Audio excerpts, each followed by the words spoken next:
Cześć kochani, znowu się spotykamy przy nowej audycji. Janusz Dąbrowski Was serdecznie wita. Dla tych, którzy po raz pierwszy może pojawili się na kanale, tylko chcę po prostu powiedzieć, że zajmujemy się tutaj generalnie promocją wszelkich form dbania o zdrowie, a więc chodzi o odżywianie, o dobre samopoczucie, o to, że jak sobie radzić ze stresami, jaką wodę pić, jak powiedzmy przeciwdziałać destrukcyjnym wpływom pól elektromagnetycznych, jak stosować terapie magnetyczne w odróżnieniu od tych szkodliwych. Są również pasma terapeutyczne, jak polepszyć własny nastrój i tak dalej. Czyli szeroko to jest poświęcone po prostu promocji zdrowia, programom prozdrowotnym i tak dalej, i tak dalej. Stali bywalcy wiedzą już doskonale, o co chodzi. O czym dzisiaj będziemy mówić? Dzisiaj, kochani, tak, to jest piątek, koniec tygodnia, więc po prostu słuchajcie, nie będzie poważnych tematów, będzie bajka. Bajka o pewnym robalu, który się rozgościł na pewnej planecie. W jaki sposób on tam przybył? Nie mamy pojęcia. Co zaczęli robić wówczas mieszkańcy tej planety? No, podjęli jakieś różne działania, ich władcy również zaczęli podejmować pewne działania i o tych działaniach dzisiaj sobie opowiemy. Oczywiście doskonale zdajecie sprawę z tego, o co chodzi. Taka forma dzisiaj zademonstruje materiał, który już jest archiwalny. Tym materiałem posługiwałem się w 2019, 2020, 2021 i 2022 roku. Jeszcze jak prowadziliśmy wówczas szkolenia takie pokryjomu, ukrywane w tej całej chucpie i tak dalej. Czasami były to małe hoteliki, gdzie było tylko kilkadziesiąt ludzi, 50, 60 osób. Samochody żeśmy stawiali gdzieś tam z tyłu na obrzeżach, żeby policja, która przyjeżdżała, sprawdzać, czy coś tam się nic nie dzieje, bo to wszystko było pozamykane. No więc było to wszystko pochowane daleko, żeby nie uwidoczniało się. Myśmy robili swoje. Nie mówię tego oczywiście, żeby tu się chwalić, epatować, jacy to wielcy bohaterowie z nas byli. W Polsce wielu ludzi podobnie działało, różne rzeczy musiały się tworzyć, działać i koniec, kropka, że przeciwstawić się temu, co się po prostu przydarzyło. Więc dzisiaj o takim robalu myślę, że ta wiedza się przyda, bo wiedzy nigdy nie za wiele. E, Przez te kilka lat, które upłynęło od tamtych sytuacji, dużo się zmieniło. Bardzo dużo ludzi zdobyło określoną wiedzę, więc dla niektórych to będzie tylko pewne przypomnienie, ale z drugiej strony może dla niektórych to będą ciągle świeżynki. Rozumiem, że ta audycja może spotkać się z różnego rodzaju odbiorem, również bardzo negatywnym. Ja się z tym liczę, natomiast warto nad tym się na zimno zastanowić, posłuchać, wgłębić się również w to, co mówi wielu dzisiaj lekarzy. W opisie tego filmu dam link do rozmowy pana Rymanowskiego, za którym to dziennikarzem nie za bardzo przepadam, bo podpadł mi wiele razy. Wam pewnie być może też, ale zrobił niedawno wywiad z doktorem nauk medycznych Zbigniewem Martyką, wspaniałym lekarzem. To jest człowiek prawdziwy, że tak powiem, e, który staje w prawdzie, prawdziwa postawa ludzka i tam ewentualnie audycja, ten wywiad jest dość długi, ponad godzinę trwa, ale warto wysłuchać, dowiedzieć się wielu rzeczy. Natomiast ja dzisiaj zrobię swoje na bazie specjalnie przygotowanego materiału, który, jak powiedziałem, po prostu przedstawiałem w 2019, 2020, 2021 roku i tak dalej, i tak dalej. O, mam dodatkowe materiały, może pochwalę się w cudzysłowiu, bo też jak wielu z Was byłem ścigany przez policję i tak dalej, kazano mi się gdzieś tam meldować. Nie zameldowałem się na to, natomiast odpaliłem chyba 20-parostronicowe pismo, niech sobie chłopaki czytają. Powiedziałem, żeby zaczęli się zajmować tym, do czego są powołani, czyli do ścigania złodziei, bandytów i tak dalej, a nie do ścigania uczciwych ludzi. Ale tam są pewne materiały, które myślę, że warto dzisiaj będzie, żebyście się zapoznali z nimi. Co to będzie? No, przyjdzie czas, jak nakręcę, to będziecie się dowiadywali, bo nic się nie zmieniło. Znowu zaczynają się straszenia, znowu Główny Inspektorat Sanitarny kraju podnosi larum, znowu się paniczka, znowu jest tak, że w przychodniach, szpitalach ludzi, którzy chorują, przeziębienia, infekcje i tak dalej, i medycyna sobie nie daje rady. Pytanie, dlaczego nie dajecie sobie rady? Dlaczego nie wypróbujecie tych sposobów, które mogą okazać się skuteczne, w które nie wierzy oficjalna medycyna kompletnie, a które są skuteczne, bo myśmy to wypróbowali. Tysiące ludzi, dziesiątki, setki tysięcy ludzi to wypróbowało na sobie. Powiedzmy, że to są sposoby naszych babci, ale w takim bardziej nowoczesnym kształcie. Można, więc pytanie dlaczego i tak dalej. I później są problemy. A więc co? Jedyne rozwiązanie, o którym ja tutaj dzisiaj będę mówił, pojawiło się ciągle nacisk na to jedyne po prostu na rozwiązanie, czyli stosowanie cudownych ja to nazywam szczypiorków ze śmietanką, inni mówią eliksiry i tak dalej, i tak dalej. Słuchajcie, udostępniam teraz ekran i zajmiemy się tym, co potrzeba. Pokaz slajdów od początku,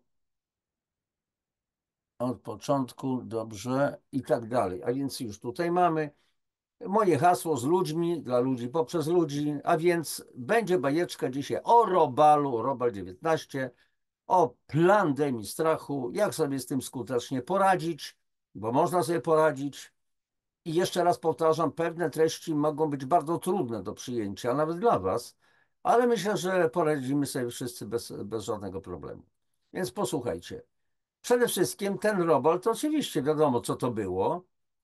Jest to choroba wywołana wirusem. Ten wirus istnieje jak najbardziej. Jeżeli ktoś mówi, że nie, no to plecie bzdury. Ten robal narobił nam wiele różnych przykrości, nieciekawych rzeczy. I ta nazwa, którą tu widzicie, obowiązuje jako oficjalna nazwa ogłoszona przez Światową Organizację Zdrowia, WHO, też pod instytucja, która bardzo nam podpadła wszystkim. No i nie chcę tego odczytywać, raczej się przyjrzyjcie, co to znaczy i tak dalej, i tak dalej. A więc pełna nazwa taka została ukuta, że 2019 rok i tak dalej. Dobrze. Okazało się, że w większości przypadków zakażenie tym wirusem przebiega bezobjawowo lub choroba ma łagodny przebieg, naprawdę, mimo śmierci wielu ludzi. Teraz pytanie, dlaczego ci ludzie umierali? W Polsce chyba, jak dobrze pamiętam, ponad 200 000 ponadwymiarowych zgonów było. I teraz pytanie, kto zachorował przede wszystkim? Będziemy o tym mówić. I okazało się, że najczęściej stwierdzono objawy zakażenia to gorączka, kaszel o różnym nasileniu, duszność, trudności w oddychaniu. W przypadkach o ciężkim przebiegu występowało zapalenie płuc, mógł się rozwinąć zespół ostrej niewydolności oddechowej i niewydolności wielonarządowej. Znowu u kogo i co robiono, jeżeli była ostra niewydolność oddechowa? Włączano respiratory, które rozrywały płuca, tak prawdę mówiąc. Okazywało się, że u około 20% osób zakażonych występują nasilone objawy kliniczne, które mogły prowadzić do zgonu. A teraz jeszcze jest jedna sprawa. Te robale są znane już od lat 60., 70. Polscy lekarze pisali o tym w swoich książkach, w materiałach. Takie materiały się ukazywały. Nie było to żadne odkrycie. Nagle się pojawił ten cały robal. Ni z gruszki, ni z pietruszki. To było znane. On istniał. Nikt go nie wymyślił już tak nagle. Co najwyżej w laboratoriach pracowano nad pewnymi mutacjami. To już inna sprawa. I teraz kilka cytatów. Analiza kilkudziesięciu tysięcy przypadków zakażeń w Chinach pokazuje, że ponad 80% ludzi ma objawy łagodnej choroby, kilkanaście procent przychodzi ciężką infekcję, a 2 do 3% umiera. Oczywiście zawsze dla rodzin, dla bliskich jest to tragedia, więc nawet nie ma o czym mówić. I teraz przypadki śmiertelne dotyczą prawie wyłącznie osób obciążonych poważnymi schorzeniami, upośledzenia odporności, leczeni immunosupresyjnie, czyli na przykład były przeszczepy i podaje im się specyfiki, które mają osłabić odporność organizmu, Ludzie również z chorobami nowotworowymi, cukrzycą, otyłością i i tak dalej. I dla takich osób także zakażenia znanymi od dawna wirusami stanowią poważne zagrożenie. Kto się pod tym podpisał? Naukowcy z Polskiej Akademii Nauk. Doktor habilitowany Egbert Piasecki, profesor Instytutu Immunologii i Terapii Doświadczalnej imienia Ludwika Hirschfelda we Wrocławiu i tak dalej, i tak dalej. Tu są wszyscy wymienieni. Także na slajdzie to wszystko po prostu jest. I okazało się, że śmiertelność do 50 roku życia to był ułamek procenta, grupa powyżej 80 roku życia kilkanaście procent. Teraz pytanie znowu dlaczego? Więc ci ludzie bardzo starsi, to oni co, oznaczali się bardzo dobrym zdrowiem czy bardzo słabym zdrowiem? Dla wszystkich grup wiekowych łącznie to było od 0,3 do 1%, czyli 3 na 1000 przypadków do 1 na 100 przypadków. To była taka śmiertelność. Dla porównania śmiertelność w innych chorobach wirusowych. Wścieklizna 100%, Ebola 40 do 90%, grypa ptasia H5N1 50%, ospa prawdziwa 20 do 50%, SARS, czyli znowu wirus oddechowy 10%, grypa hiszpanka z 1918 3 do 5%, odra 2%, grypa sezonowa mniej niż 1%. Znowu cytaty. COVID, czyli robal 19 jest śmiertelną chorobą tylko w wyjątkowych przypadkach, ale w większości przypadków jest to w przeważającej mierze niegroźna infekcja wirusowa, powiedział dr Klaus Pischel w jednej z niemieckich gazet w kwietniu. I dalej cytat od tego lekarza, dodając w innym wywiadzie. W kilku przypadkach stwierdziliśmy również, że obecna infekcja koronawirusowa nie ma nic wspólnego ze śmiertelnym skutkiem, ponieważ obecne są inne przyczyny zgonu, na przykład krwotok mózgu lub zawał serca. Czy ten robal jest mało niebezpieczną chorobą wirusową? Wszelkie spekulacje na temat indywidualnych zgonów, które nie zostały fachowo zbadane, tylko podsycają lęk.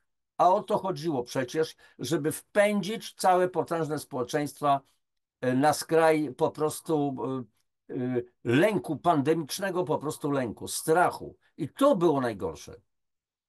Znowu cytat. Głównym wnioskiem jest to, że autopsje przeprowadzone w Niemczech, Włoszech, Hiszpanii, Francji, Szwecji nie wykazały, że wirus jest śmiertelny.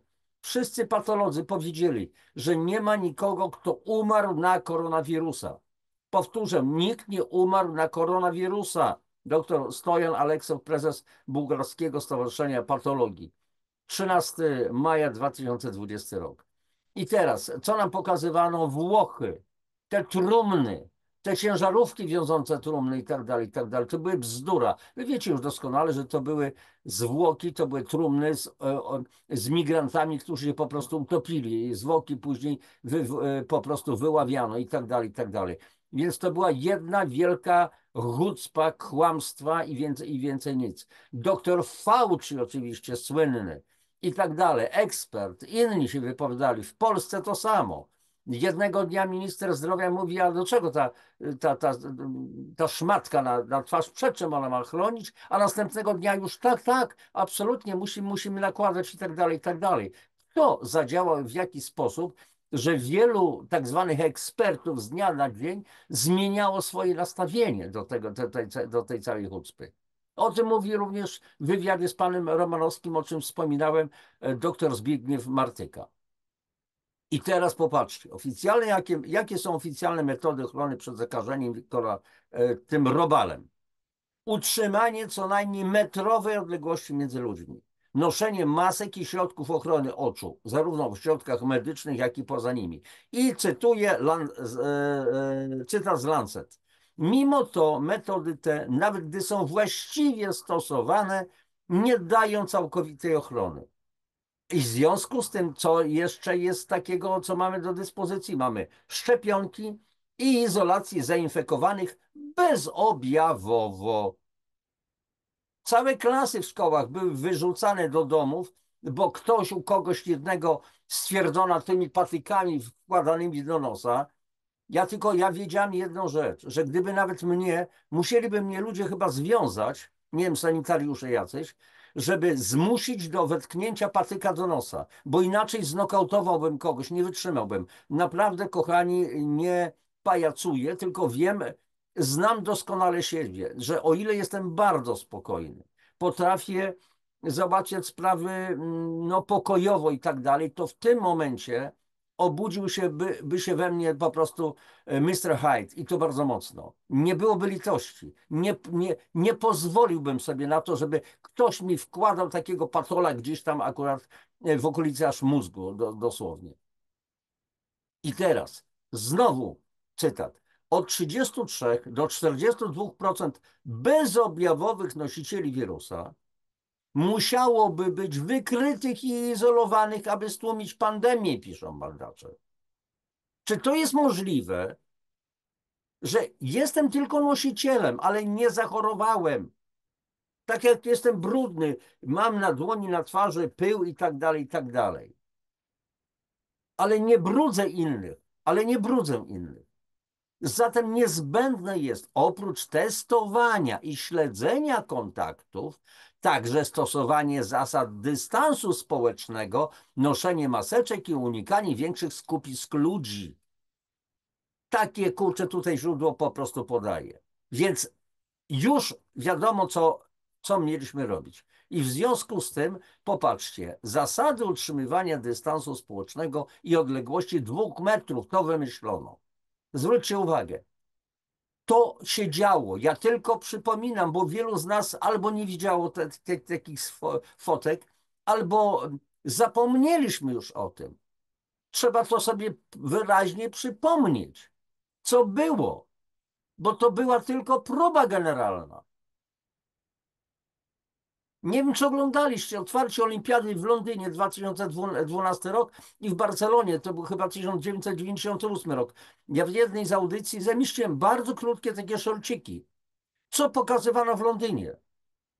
Masa łóżek na stadionie, chore dzieci, jakieś pielęgniarki, jakieś potwory, coś z nieba latającego. Oni już mówili z nami wiele lat wcześniej, co z nami zrobią i że my nic nie zrobimy, nie będziemy w stanie zareagować, nawet nie zwrócimy na to uwagi. A oni zapowiadali już to wcześniej. A więc zobaczcie, restauracja jakaś w Holandii, zasłonięte, to nie są przypadkowe rzeczy. Proszę, Ocean City w Maryland, w USA. Zrobiono takie koła, nie koła, żeby utrzymać ten po prostu dystans. To nie są żarty.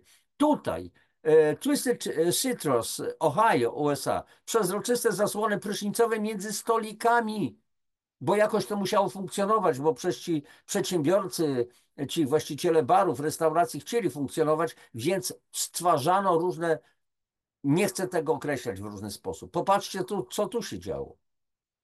W restauracji, oczywiście to są autentyki przecież. Dalej. Takie jakieś głupie czapeczki. No po prostu słuchajcie, przez to dzisiaj można się śmiać. Ale myśmy wszyscy zwariowali. No może nie wszyscy. Zobaczcie, co się działo, żeby restauracja wydała się bardziej pełna, sadzano manekiny przy stołach, żeby ludzie widzieli, że tam coś się dzieje. O, tak jak tutaj na przykład. To nie była tylko maskoteczka, tylko żeby to było widoczne, że coś tam się dzieje, wypełnienie. I dlatego ja mówiłem wówczas, mówiliśmy ci ludzie, z którymi się spotykałem, obudźcie się, zobaczcie, co się działo. Trendy, jest to cool. Uczniowie w klasach, którzy mieli być w jakiejś tam w Azji, chronieni i tak dalej, i tak dalej. Specjalnie to pokazuję. To są, jeszcze raz powtarzam, fotki sprzed 6 praktycznie lat. Tak było. Żartowano sobie, jak ewentualnie zachować odległość prawidłową przy seksie. Pewnych rzeczy nie wolno było, a niektóre tak. No, dystans musiałby być utrzymany. Żartobliwie, może żartobliwie, ale dlatego, że żart ma moc oddziaływania. Trzeba pewne rzeczy obśmiać, wyśmiać i tak dalej. I teraz zwróćcie uwagę tutaj jeszcze jedną rzecz. Mam tutaj taką skalę, nanoskalę i tutaj górna kreseczka to jest tak zwanych 100 nanometrów. To jest mniej więcej wielkość wirusów. Później są jeszcze jakieś tam powiedzmy DNA, jakieś inne historie. Tu jest na końcu jest pchła. Pchła. I teraz popatrzcie. Wielkość typowych wirusów to jest 30 do 150 nanometrów. Średnio 100 nanometrów. Jeden nanometr to jest 1 miliardowa metra, czyli 1 milionowa milimetra, bo w jednym metrze jest 1000 milimetrów, 100 centymetrów, 1000 milimetrów. I teraz popatrzcie. Wielkość porów w tkaninie, obszęd, ten cały obszęd taki, to jest 0,10 do 0,25 milimetra. Czyli inaczej to jest 100 tysięcy do 250 000 nanometrów. To jest wielkość porów. I w porównaniu wielkości tych porów i wielkości ewentualnie wirusa, jeżeli uwzględnimy, że pory tkaniny są bardzo gęste, mają 100 tysięcy nanometrów, te oczka, mikrooczka, to wirus to jest 100 nanometrów. Czyli te okno w szmacie jest 1000 razy większe od po prostu wirusa. 1000 razy. Można się temu na spokojnie przyjrzeć, można poszukać, ewentualnie wygooglować te pewne historie. Dalej, myśmy naprawdę jako społeczeństwa zwariowali. Powstały nowe mody, jakieś maseczki komunijne, jakieś, zobaczcie, ale ci smarkacze tutaj młodzi nie trzymają w ogóle dystansu. To nieważne, że noszą maseczki. W sklepach pojawiły się specjalne gadżety, właśnie maseczki komunijne, takie, siakie, owakie. No po prostu były cyrki. To są były cyrki. Nawet Love Kids, oczywiście, i tak dalej, i tak dalej. Moda nastała. Tu maseczka jeszcze z pięknym uśmiechem. To jest stan umysłu. I teraz, kochani, chodzi o to, żebyśmy się nie dali drugi raz w to wprowadzić. W te, nie wiem, jak je nazwać, te stany umysłu. Popatrzcie, teraz następna sprawa, co się działo. Są tak zwane kołnierze pozabiegowe dla psów, kotów, żeby te pieski, kotki nie drapały się, nie rozszarpywały tam swoich ran jakichś i tak dalej. Gubernator stanu Maine w USA, Janet Mills, nakazała pracownikom restauracji w tym stanie noszenie chronnych zwierzęcych kołnierzy pozabiegowych. Do czego myśmy jako ludzie zostali sprowadzeni? Chroń siebie innych, tak? Chroń siebie innych. Ja się chroniłem. Wielu moich znajomych się chroniło. Dbaliśmy o nasze układy odpornościowe. I teraz maseczka ochronna to obowiązkowy element stroju, który nie musi być nudny. Cool, trendy. To jest maska potrzebna do tego, aby zapobiegać wdychaniu wirusa i jego wchłanianiu przez oczy. Taka powinna być maska. Więc do czego takie szmaty mają służyć? To są jedynie, słuchajcie, kochani, urządzenia do kontroli umysłu. Taka jest prawda. Wielu z nas już to doskonale wie. W dalszym ciągu jeszcze wielu ciągle nie wie. Jeszcze mówi, że to bzdury. Więc ja mogę być foliarzem, mogę być płaskoziemcem, tylko nie wiem, co ma wspólnego foliarz z płaskoziemcem, antyszczepionkowiec. Od razu zaznaczam, nie jestem antyszczepionkowcem. Bo jeżeli dochodzi do pogryzienia przez psa, nie wiadomo, czy jest wściekły, czy też nie, a nie daj Boże byłby wściekły, to tylko szczepionka może uratować życie. Dlatego, że wścieklizna to jest 100% umieralności, a więc trzeba się chronić. Popatrzcie, jakie modne różne rzeczy zaczęto wymyślać. Akurat cena, na przykład, jak dobrze tutaj pamiętam, chyba 199 dolców, czy coś w tym rodzaju. Byle na czymś, o, twój oddech ma być świeży, jasne. Byle tylko kasę stłuc. W Radio Z widziałem to. Lekarze apelują o używanie maseczek podczas seksu i gry wstępnej. Z 3 września 2020 roku. Tu już zaraz zabrakło. No więc można na tą parę powiedzieć, jesteście bezmyślnymi egoistami. Dość takich niebezpiecznych ekscesów, a tutaj chroń siebie i innych. Robal czyha, tak? Kombinezonik cały, gumowy ewentualnie. Oczywiście należy to potraktować prześmiewczo, ja to też tak to traktuję, ale do szewska pasja to się odzywa. No więc tutaj przykład, noszę maskę, aby chronić się przed robalem, tak? A ja buduję ogrodzenia, aby komary nie wchodziły. Do tego to się wszystko sprowadza.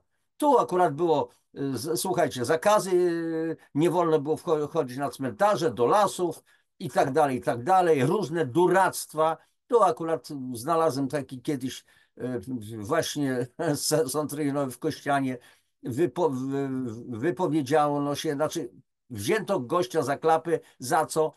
Bo on po prostu złamał zakaz przemieszczania się po terytorium Rzeczpospolitej Polskiej.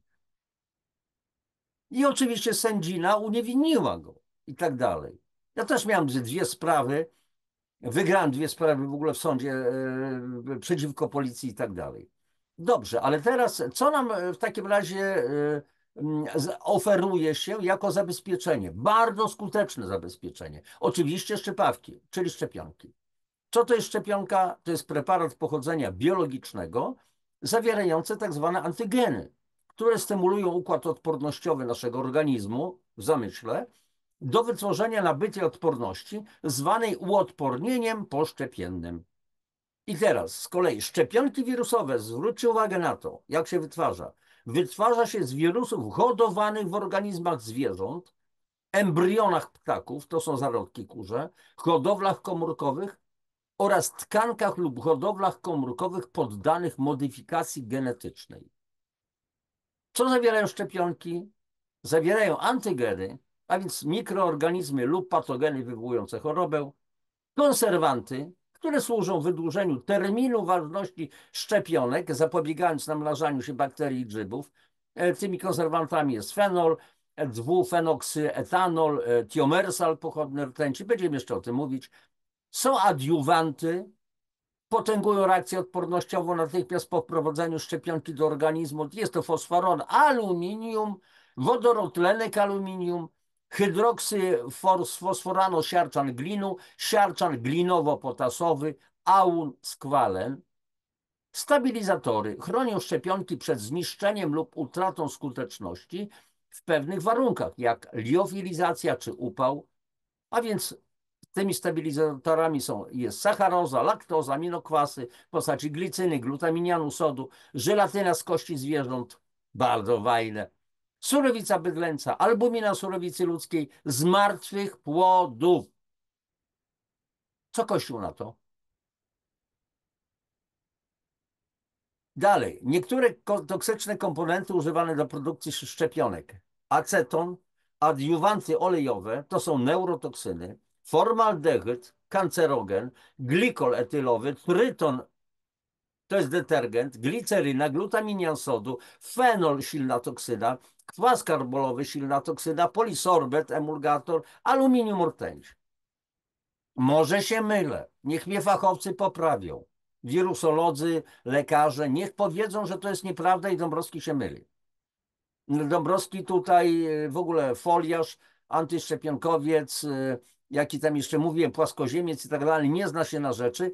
Kochani, niech jacyś lekarze, którzy mogą, fachowcy, niech to nam objaśnią, bo być może ja się mylę się i oszukuję was. I to ma nas chronić przed wirusami. Na pewno bardzo skutecznie, wierzę w to. I teraz zobaczmy, co to jest ten cały wirus. Przede wszystkim jest to pewna taka struktura, która jest niepodobna do żadnej jakby istoty żywej. To nie jest rodzaj bakterii, gdzie są jakieś organele komórkowe, jądro komórkowe i tak dalej. To jest coś. To jest coś. O, był kiedyś taki film, coś. Bardzo ciekawy, horror. A więc przede wszystkim jest osłonka, są białka powierzchniowe, jest tak zwany kapsyd i tu są oczywiście tak zwane białka kolca i zaraz jeszcze raz to pokażę. I w tym wewnątrz tego kapsydu, który jest chroniony taką osłonką białkowo-lipidową, czyli białkowo-tłuszczową, o przepraszam bardzo, pojechaliśmy za daleko, jest kapsyd, w którym wewnątrz jest albo DNA lub RNA. bo są dwa rodzaje wirusów, typu DNA i typu RNA, czyli które zawierają nić kwasu dezoksyrybonukleinowego lub rybonukleinowego. I teraz jest sprawa taka, DNA nie są takie niebezpieczne, natomiast RNA są bardzo niebezpieczne. I teraz zobaczcie jeszcze raz, jaka jest budowa koronawirusa SARS-CoV-2, bo jeszcze raz powtórzmy, to był typowy wirus, no akurat tutaj jednocześnie to był koronawirus, bo tak wyglądają koronawirusy. Natomiast to był koronawirus typu SARS-CoV-2, ten szczególny.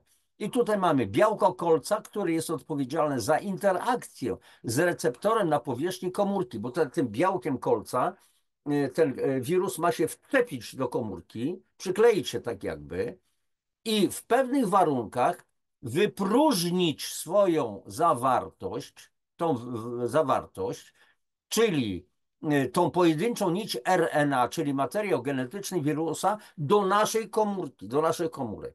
I wtedy komórka jest zainfekowana, następuje namnażanie się. I taki wirus bez naszych komórek nie jest w stanie w ogóle przetrwać.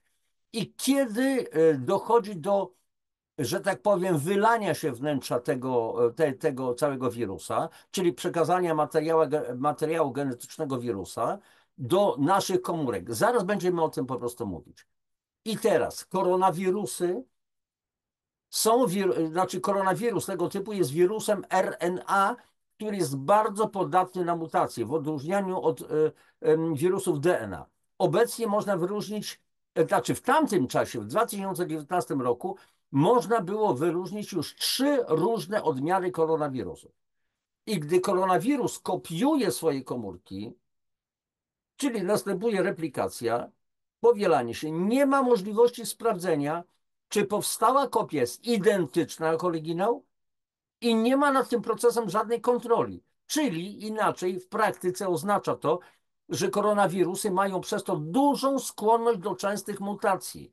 I jeżeli mamy szczepionkę na jeden typ koronawirusa, to już z tego samego pokolenia mnożą się inne mutacje, na które szczepionka nie będzie działać. Więc o co chodzi z tymi szczepionkami? To tak jest, słuchajcie, z grypą. Poleca nam się szczepić przeciwko grypie, ale zaraz, sezon na przykład grypowy to jest wiosna i na przykład jesień. Dobrze, na wiosnę pojawił się jakiś szczep wirusa. Jaką szczepionką będziemy szczepieni? Na ten szczep wirusa, na tą odmianę? Nie. Zostały szczepionki z ubiegłego roku na inny rodzaj grypy.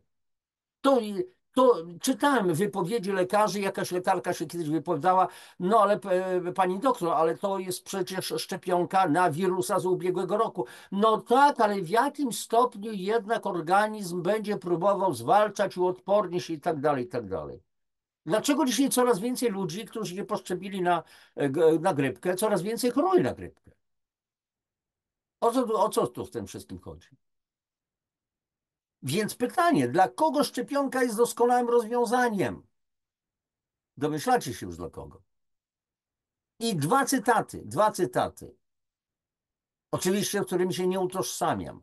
Szczepionki mRNA są nie tylko bezpieczne, ale także chronią matkę i dziecko przed ciężkimi zakażeniami robalem i powiązanymi z nimi powikłaniami, podobnie jak inne ważne szczepionki podawane w czasie ciąży, które również pomagają chronić matki i dzieci, gdy są najbardziej bezbronne. Zobaczcie, jakie draństwo w tych słowach jest.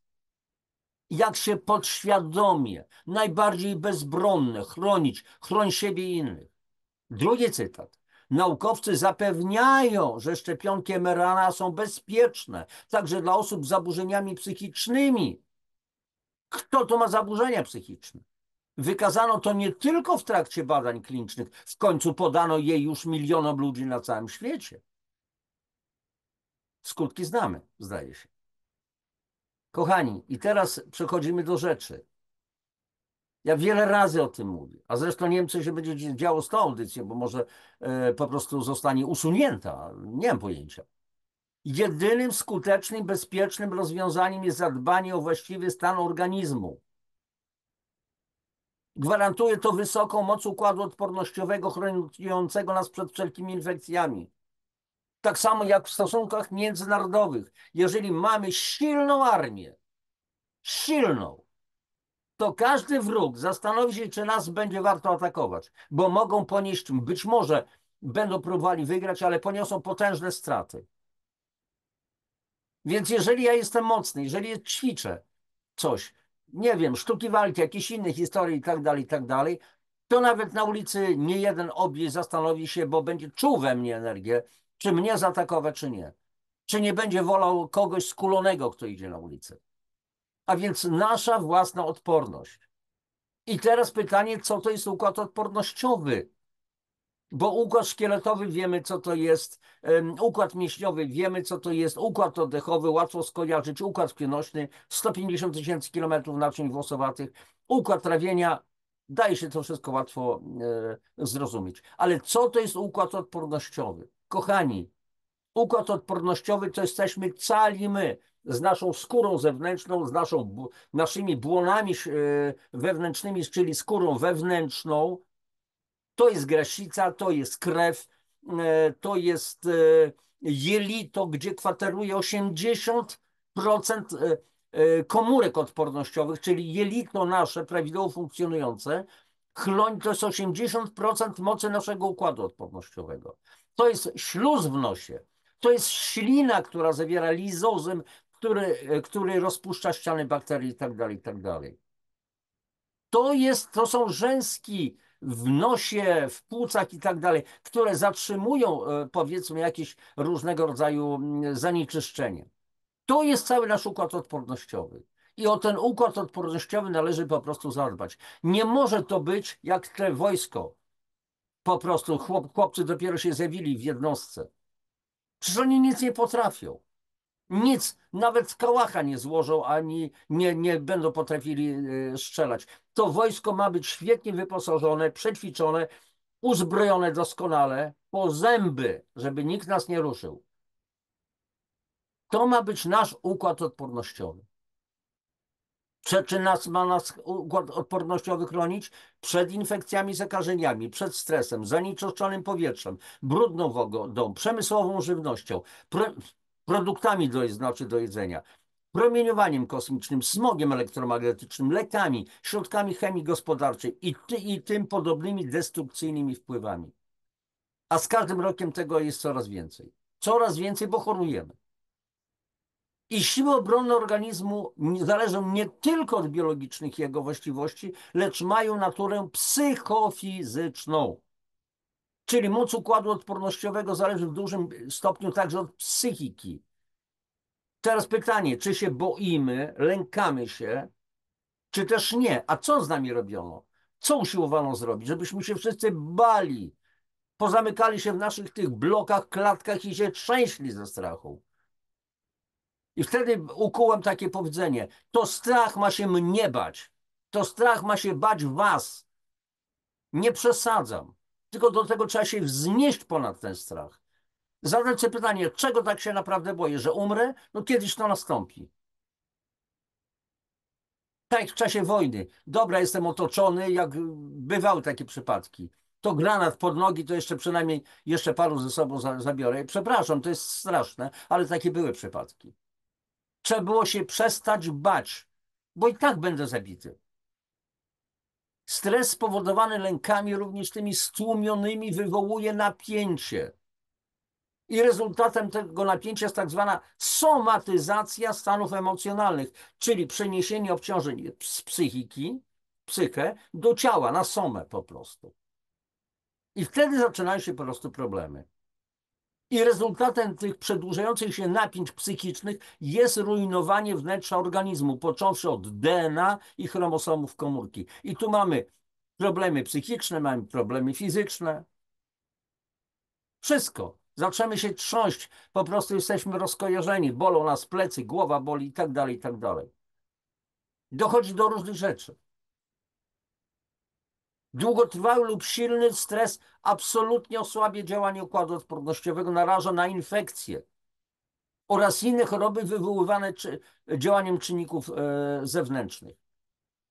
A więc nie chodzi o to, jest taka zasada, nieważne co przeżywasz, tylko ważne jak przeżywasz. I przewlekły stres jest jedną z najpoważniejszych przyczyn tak zwanego zakwaszenia tkanek, czyli przewlekłej, utajonej, bezobjawowej, czyli latentnej kwasicy metabolicznej niskiego stopnia. I to niskie pH, czyli zakwaszenie, wielokrotnie mówiłem, cała playlista na ten temat jest wskaźnikiem, że organizm ma deficyt bardzo ważnych pierwiastków zasadowych. Przede wszystkim wapnia, magnezu, sodu, potasu, krzemu, chromu, miedzi. Jak się wówczas chronić? I powoduje to chroniczne niedotlenienie. Najpierw pojawia się hipoksemia, czyli niski stopień utlenowania, czyli natlenienia krwi tętniczej, a później hipoksja, czyli braki tlenu w tkankach. Później prowadzi to do niedożywienia bilionów komórek organizmu oraz zatrucia zalegającymi produktami odpadowymi. I głównym skutkiem tych zaburzeń po prostu są zaburzenia układu immunologicznego, odpornościowego, który dla prawidłowej pracy wymaga odpowiedniego zaopatrzenia w witaminy, składniki mineralne, wodę i tlen. To jest podstawowa rzecz. I co, tego nie rozumieją ci nasi koryfeusze medycyny? I właśnie z tego względu, z tych wszystkich oczywistych względów, które tu wymieniliśmy już, zasadniczy wpływ na wysoki stopień odporności ma alkalizacja organizmu. To znaczy utrzymanie odpowiedniego poziomu kwasów i zasad na rzecz czynnika alkalicznego, czyli utrzymanie równowagi kwasowo-zasadowej. Bo wszelkie patogeny, czy to będą bakterie gnilne, grzyby, helminty, czyli pasożyty, doskonale rozwijają się w środowisku zakwaszonym. I dotyczy to także wirusów, w tym tego robala, tego koronawirusa wywołującego COVID-19. To jest takie proste. Z tym, że dzisiaj, jaką mamy normę medyczną pH porannego moczu, bo mocz badamy od 4,6-4,8 do 8,0, a to jest średnia z rozkładu normalnego Gaussa tysięcy wyników badań chorych ludzi. Bo kto przychodzi do laboratorium, żeby zbadać mocz? Chorzy ludzie przeważnie. Z tych tysięcy wyników układa się tak zwaną krzywą Gaussa, skreśla się skrajnie niskie, skrajnie wysokie. Z reszty, słuchajcie, kochani, robi się średniówkę, czyli tak zwaną medianę i wychodzi 4,6,8 albo 4,8 do 8,0. A skala pH jest skalą logarytmiczną, czyli wielokrotnie to mówiłem, pokazywałem na palcach. Jest na przykład 5, 6, 7. Chodzi o skalę pH. Piątka jest 10 razy silniejszym kwasem od szóstki. Szóstka jest 10 razy silniejszym kwasem od siódemki. To w związku z tym piątka jest 100 razy silniejszym kwasem od siódemki. Piątka, jeszcze raz powtarzam, 100 razy silniejszym kwasem od siódemki. Więc co to są za wyniki? Czy to są wyniki fizjologiczne? To są normy statystyczne. I tutaj mamy za normalne, można uznać 6,5 do 8. Nigdy jeszcze nie spotkałem w swoich badaniach tak zwanej zasadowicy, czyli pH, które byłoby wyższe niż 8,5. Przeważnie to jest 5,2, 5,4, 5,8. Czyli potężne zakwaszenie organizmu ludzi. Jak ci ludzie mają być zdrowi? I tutaj powołuję się na doktora Marka Sirkasa. Niedawno też audycję na ten temat nakręciłem, gdzie doktor Sirkas mówi, że szczepy koronawirusów są zwykle dość stabilne i bardzo silnie zakaźne w środowisku kwaśnym tkanek. To jest przy 6,0 lub niżej. I teraz tu trzeba wyjaśnić jedną rzecz. Jeżeli mamy ten wirus kapsyd, w którym jest to RNA, czyli materiał genetyczny, przyczepia się tym białkiem kolca do naszej komórki, wczepia się tak jakby harpunem w ciało wieloryba i później w tym kwaśnym środowisku ta otoczka jego zaczyna się rozpuszczać i wylewa do wnętrza naszych komórek po prostu swoją zawartość. Następuje infekcja i później następuje replikacja. Jeżeli będziemy mieli otoczenie naszych komórek, czyli przestrzenie międzykomórkowe, lekko zasadowe, alkaliczne, na poziomie 7,74, nie dojdzie do rozpuszczenia tej otoczki białkowo-lipidowej, tego tworu, jakim jest wirus. I on w końcu rozpadnie się. To trzeba zrozumieć. Do dezaktywacji wirusów dochodzi do szybko w środowisku zasadowym o pH 7,0 do 7,4. Właśnie dlatego należy systematycznie dbać o alkalizację zarówno komórek, jak i tkanek. Jest to podstawowy czynnik wysokiej mocy układu odpornościowego. Jak zwykle, jak widzicie, słyszycie, mam dość wysoki poziom emocji, bo przypominają mi się te wszystkie przeżycia. Każdy z Was miał różne przeżycia. Ja co miesiąc, czasami 2 razy w miesiącu jeździłem na różnego rodzaju szkolenia, gdzie prowadziłem prelekcje i masa ludzi, Janusz, ale co my mamy robić? Czy mamy, bo nauczycielki w szkole, dyrektor kazał się szczepić, maseczki, to, tamto. Ja mówię, to niech was zmusi. Niech to da na piśmie. No ale jak on da na piśmie? No nie da na piśmie. No to się niech buja. I tyle. No, niech da na piśmie, że proszę na podstawie takich i takich przepisów zrobić to i to. I co? A jak ja tego nie zrobię i on mnie zwolni, a na jakiej podstawie zwolni? To pójdziecie do sądu pracy. Ale kochani, to trzeba mieć naprawdę, jakby mam to powiedzieć, no, cojones, że tak powiem, przestać się bać w końcu. Bo trzeba zachować życie, a nie nawet pracę. Praca jest bardzo ważna, ale życie jest ważniejsze. I co możemy w takim razie zrobić? Żeby mieć ten wysoki poziom alkaliczności, zadbać o wystarczającą ilość snu, jakość snu, 8 godzin, kładzenie się na spoczynek o właściwej porze, najpóźniej około 22. Ja tu grzeszę bardzo często, przyznam. Natomiast ja się dożywiam cały czas. Zapewnia nam to właściwą regenerację oraz odpowiednią ilość melatoniny, hormonu snu. No ten hormon jeszcze pewne inne rzeczy robi, ciekawe, z układem odpornościowym. Ruch na świeżym powietrzu zwiększający dotlenienie, wspomagające odkwaszanie organizmu i zabójcze dla patogenów. Ruch aktywuje komórki obronne układu odpornościowego. A co zrobiono? Zakazano nam chodzić do lasów, na spacery. Czy to jest zbrodnia po prostu? Po prostu to jest zbrodnia. Bez względu na to, kto rządził wówczas i kto dzisiaj może rządzić, czy w przyszłości i co będą z nami robić. To jest zbrodnia. Dalej, picie nisko mineralizowanej wody. Najlepiej odczynie alkalicznym, która między innymi zmniejsza stężenie kwasów, czyli rozcieńcza je i umożliwia ich wypłukiwanie. Systematyczne zaopatrywanie organizmu w naturalne kompleksy minerałowe, witaminowe, bioflawonoidy, kompatybilne w stosunku do ludzkiego ustroju, czyli nie syntetyki, nie tak zwane ksenobiotyki, tylko eubiotyki. Coś, do czego organizm jest przyzwyczajony przez tysiące lat po prostu ewolucji. Rośliny, pokarm prawdziwy i tak dalej. I dalej, ostatni punkt, systematyczna alkalizacja organizmu, czyli odkwaszanie. Wszelkie patogeny, już mówiłem o tym, uwielbiają środowisko zakwaszone, a nie znoszą alkalicznego. Możecie, tylko trzeba to umieć, możecie stosować sodę, zwykłą kuchenną sodę do odkwaszania. Tylko to trzeba wiedzieć jak. Ja wielokrotnie pokazuję i mam zupełnie coś innego. Gdzie mam między innymi tak zwane cytryniany, które wchodzą do wnętrza komórki. A co robił dr Bodnar z Przemyśla? Sam zachorował na COVID, czym się leczą amantadyną. A co robi amantadyna? Wchodzi do wnętrza komórki i odkwasza je. Wszystko. I co?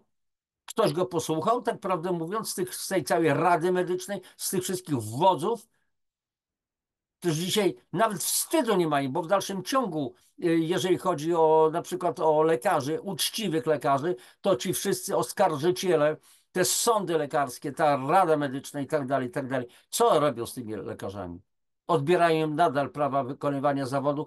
Kilka lat już upłynęło, a doktor Martyka w dalszym ciągu się, dalej go ciągają po sądach tych lekarskich.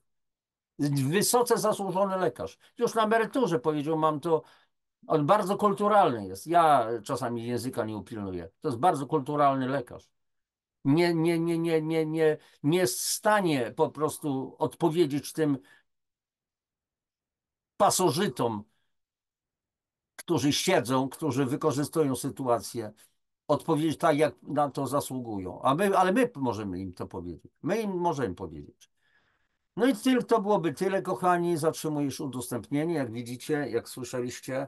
Znowu wysoki poziom emocji, ale posłuchajcie, nad tym nie można przejść do porządku dziennego. To jest nasze życie, to jest nasze trwanie. Co z nami próbują zrobić? Sprzed kilku lat ta cała chucpa to było tylko, nie chcę straszyć, ale to była próba generalna. Na ile ludzie pozwolą sobie? Na ile stado da się opanować? Stado baranów? No to uważajcie. Ja mówię do tych, którzy próbują nas zglajszaltować, zniewolić. Nie wygracie, już żeście przegrali. Tak jak ten główny inspektor sanitarny kraju, który grozi już rodzicom, już będą w tej chwili zarządzenie, sanepid będzie sprawdzał stopień wyszczepiania dzieci i w razie czego kara 50 000 złotych dla rodziców.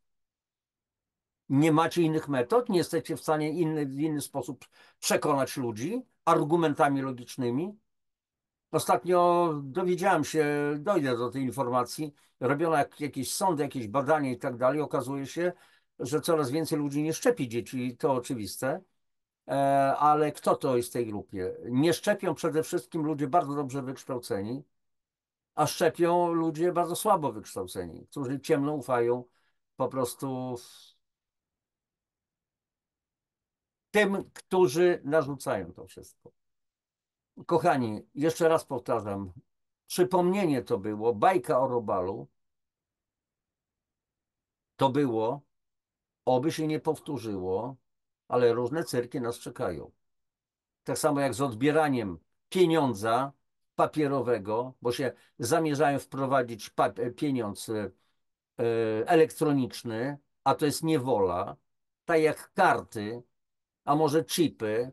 A jaki problem zablokować kartę, zablokować chip? Nie zaszczepiłeś się, blokujemy ci dostęp do konta.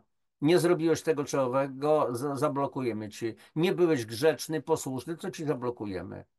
Do tego zmierzamy? A więc słuchajcie, tu nie chodzi tylko o zdrowie, tu chodzi o nasze życie i o śmierć. Depopulacja? A co się robi w Afryce? Żeby kobiety nie rodziły. Pod pretekstem eliksirków i tak dalej, i tak dalej. Kochani, ja wiem, że to jest trudny materiał. Pani Iwonkę pozdrawiam serdecznie, która czasami mu pisała, że panie Januszu, no trudno to ogarnąć, ciężkie tematy, ale my mamy się z tym zmierzyć. Nie może to być takie, wiecie, lekkie, łatwe, przyjemne i tak dalej. Czasami trzeba na ulicy się zmierzyć z bandziorem. Boimy się, a wiecie dlaczego bandzior nas atakuje? Bo on myśli, że następnego spotkał, którym ulegnie. Ale jak dostanie w pędzel, skopcie mu nogi po prostu. Strzelcie swoim butem mu w łydkę. Ja mówię o przykładowo oczywiście. Jedynie przykładowo, to jest pewna metafora, zaznaczam. To odechce mu się. Więcej już nie będzie zaczepiał. Kiedyś u siebie na podwórku w szkole byłem dyrektorem, 1200 uczniów. No, nagle mnie wezwano, gdzie jest tam, panie dyrektorze, bo się z chłopcy biją.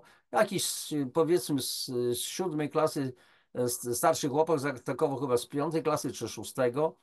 Już leżał na nim i tak dalej, okładał go pięściami, a ten się nie poddawał, po prostu ten młodszy. I nagle jak mu wydzwonił gdzieś tam pięścią w zęby, ten mniejszy miał rozbitego nocha, ale tamtemu wytłukł 2 zęby. I nie słyszałem już więcej o tym, żeby ten, który był starszy, silniejszy, żeby później kogokolwiek zaatakował. Za dużo stracił. Powtórzę, mamy mieć silną, potężną armię, żeby nie mamy nikogo atakować, absolutnie. Ale my mają się nas bać po prostu w czego, obawiać się. A więc tak samo z naszym duchem, z naszą świadomością, z tym wszystkim, kim jesteśmy. Niech nas nikt nie zaczepia. Razem coś fajnego stworzymy, razem tylko, oddzielnie nie. Mają się zebrać nasze myśli, nasze bardzo dobre emocje na zasadzie opór, sprzeciw. Nie używajcie słowa nie. A więc nie, nie pozwalam i tak dalej, bo to będzie jak pozwalam. Opór, sprzeciw. Wszystko. Kochani, mam nadzieję, że ta kolejna audycja Wam się podobała. Może wstrząsnęła, może się nie spodobała, ale tych, którzy zaakceptowali te wszystkie treści, proszę Was o lajki, o subskrypcje, o komentarze, o rozsyłanie znajomym, bliskim linków do audycji. Niech ta wiedza po prostu idzie, bo nie wiadomo jak to będzie długo. Ja do dzisiaj żałuję, że był czas, że mogłem pościągać masę materiałów z YouTube'a na twardy dysk komputera, bo pewne materiały po prostu zginęły gdzieś tam. Nie moje, tylko obcych, innych ludzi. Bardzo ciekawe materiały. Tych materiałów już nie ma, a gdzieś tam się rozpłynęły i tak dalej, a szkoda, bo to były ciekawe rzeczy, więc może wy też pościągajcie sobie na twarde dyski te audycje, te moje, przynajmniej niektóre. Cóż, trzymajcie się, wszystkiego najlepszego wam życzę i głowa do góry, damy sobie radę. Damy na 100% radę. Y, Oni są już przegrani, bo wiedzą, że nie mogą rządzić inaczej, jak tylko pałą. Oczywiście mają swoich pożytecznych idiotów, tak jest pojęcie, ja nie chcę nikogo urazić oczywiście, którzy są sojusznikami i co? Tych cwaniaków. Damy sobie radę. Jeszcze raz, wszystkiego dobrego, papatki.